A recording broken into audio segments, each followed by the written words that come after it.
সত্যি বাচ্চা মানুষ করা খুব কঠিন, খুব কষ্টের, তাই না? আমি সেটা এখন ফিল করতে পারছি।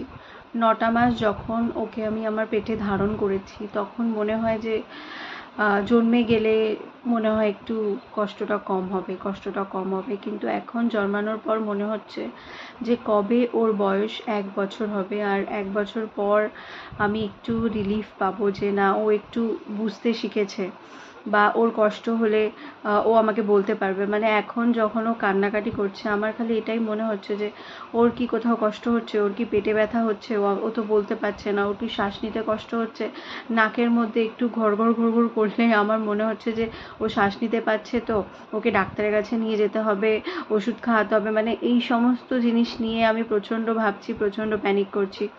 আর খাওয়ানোটা তো আমি বুঝতে পারছি না যে কত ml করে ও খেতে চাইছে। কখনো ও মানে 20 ml খাচ্ছে, কখনো 15 ml খাচ্ছে, কখনো 30 ml খাচ্ছে, কখনো তার একটু বেশি খাচ্ছে। তো আমি বুঝতে পারছি না যে কত ml করে নিউবর্ন বেবিকে খাওয়ানো উচিত।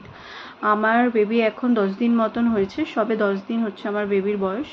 তো ওকে আপনারা একটু সাজেস্ট করুন যে কত ml মতন আমি ওকে দুধ খাওয়াবো রেগুলার। ও ফর্মুলাও খাচ্ছে, ব্রেস্ট মিল্কও আমি দিচ্ছি ওকে। মোটামুটি ব্রেস্ট মিল্ক খাচ্ছে আর ফর্মুলাও খাচ্ছে। তো ওকে কত ml মতন খাওয়ানো উচিত সেটা একটু আমাকে বলো।